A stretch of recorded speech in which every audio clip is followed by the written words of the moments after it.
सरस्वती शिक्षा समिति पाली,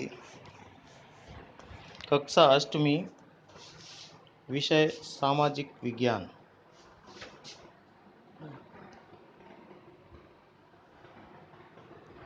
भैया बहनों, गत शनिवार को हमने संसाधन क्या है इसके बारे में पढ़ा था। संसाधन वह वस्तु जिसका उपयोग हमारी आवश्यकताओं को पूरा करने के लिए किया जाता है, उसे संसाधन कहते हैं। ऐसा गत शनिवार को अपन ने अध्ययन में पढ़ा था। उससे आगे संसाधन कितने प्रकार के होते हैं उनके बारे में आज अपन अध्ययन करेंगे। आज हम संसाधनों के प्रकार के बारे में जानेंगे। सामान्यतः संसाधनों को हम निम्नानुसार वर्गीकृत करेंगे। पहला, प्राकृतिक संसाधन। दूसरा, मानव निर्मित संसाधन। और तीसरा, मानवीय संसाधन अथवा मानव संसाधन।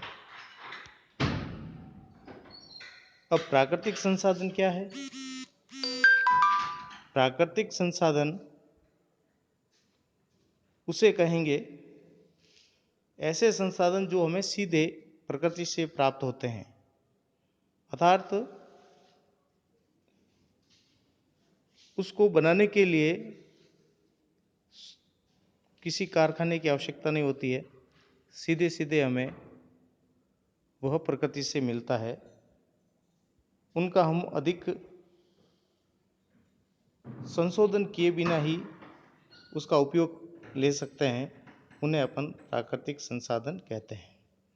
जैसे वायु, जिसे अपन श्वास लेते हैं, हमारी नदियाँ, झीलों का जल और नदियों द्वारा बहाकर लाई गई मिट्टी, विभिन्न खनिज जैसे चूना पत्थर, सोना, चांदी, कोयला, ये सभी प्राकृतिक संसाधन हैं। ये सीधे हमें प्रकृति से प्राप्त होते हैं। ये हमें निःशुल्क उपहार के रूप में प्रकृति हमें प्रदान करती है। वायु, जिसका हम सीधा उपयोग करते हैं, ऐसे ही जल, जिनका अपन सीधे उपयोग करते हैं बिना कोई संशोधन किए, पीने के लिए, सिंचाई के लिए इत्यादि। ऐसे ही नदियों द्वारा बहाकर लाई गई मिट्टी, जिसका अपन उपयोग खेती में, भवन निर्माण में इत्यादि में करते हैं, उसमें भी कोई संशोधन की आवश्यकता नहीं होती। इन प्रकृति से प्राप्त संसाधनों में से कुछ को तो हम सीधे उपयोग में ले लेते हैं, कुछ का हम उपयोग विभिन्न प्रकार के औजार एवं प्रौद्योगिकी के द्वारा तैयार कर उपयोग में लेते हैं। उपरोक्त संसाधनों के अलावा अन्य संसाधन जैसे चूने के पत्थर से फैक्ट्री में सीमेंट बनाकर उसका उपयोग लेते हैं मकान इत्यादि बनाने में।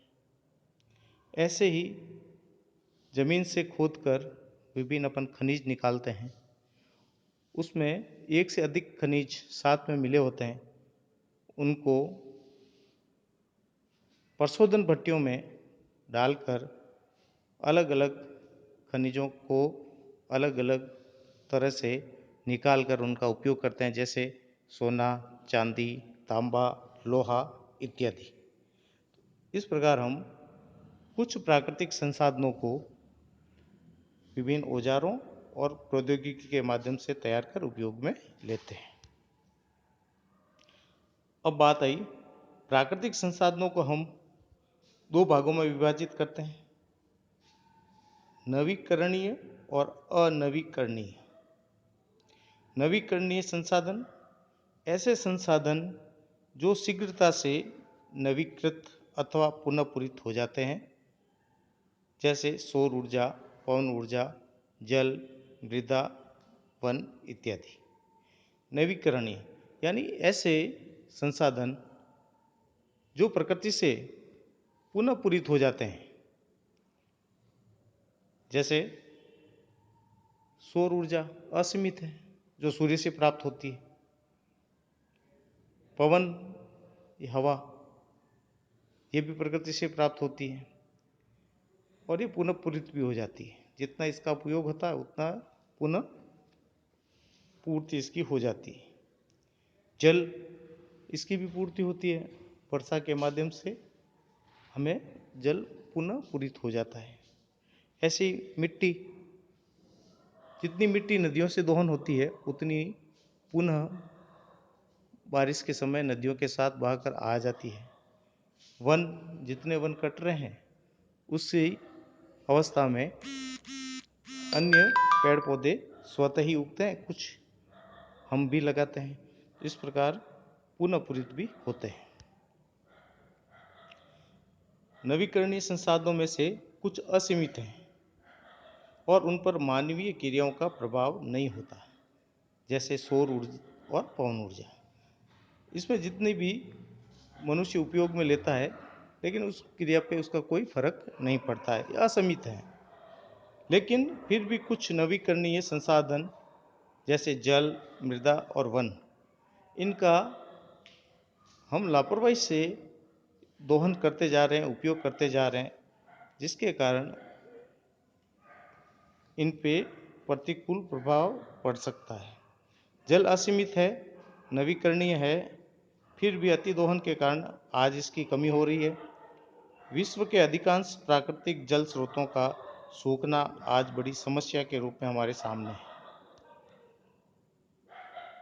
अनवीकरणीय संसाधन, इनका भंडार सीमित है। एक बार समाप्त होने के बाद उनके नवीकृत अथवा पुनः पूरित होने में हजारों साल लग सकते हैं। यह वर्ष मानव जीवन की अवधि से बहुत अधिक है, जैसे कोयला, पेट्रोलियम, प्राकृतिक गैस आदि।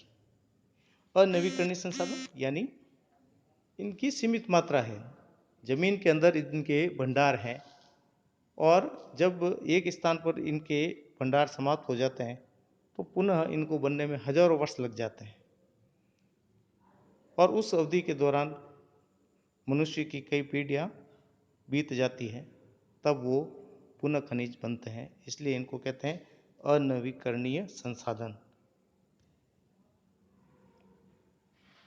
प्राकृतिक संसाधनों का वितरण भूभाग, जलवायु, ऊंचाई जैसे अनेक भौतिक कारकों पर निर्भर करता है। इसी कारण से पृथ्वी पर इन कारकों में विभिन्नता होने के कारण प्राकृतिक संसाधनों का वितरण भी असामान्य है। अलग अलग स्थानों पर अलग अलग प्रकार के संसाधन मिलते हैं। अपन देखते हैं सभी खनिज, वन, जल एक स्थान पर उपलब्ध नहीं है। कहीं पर खनिज है तो कहीं पर जल की प्रचुर मात्रा है। जहाँ जल प्रचुर है तो वहाँ खनिज की मात्रा कम है, कहीं वनों की संख्या कम है। इस प्रकार यह वितरण असामान्य है और इसके पीछे कारण भूभाग का, जलवायु का और ऊंचाई इत्यादि का दिखाई देता है। वर्तमान में अपन ने 2 सप्ताह में जो अध्ययन किया है उसके अनुसार गृह कार्य के लिए 2 प्रश्न हैं। पहला है संसाधन कितने प्रकार के होते हैं, उनके नाम लिखने। दूसरा, नवीकरणीय व अनवीकरणीय संसाधन में मुख्य अंतर क्या है। तो हम ये दोनों प्रश्न अपनी अभ्यास पुस्तिका में करेंगे। धन्यवाद।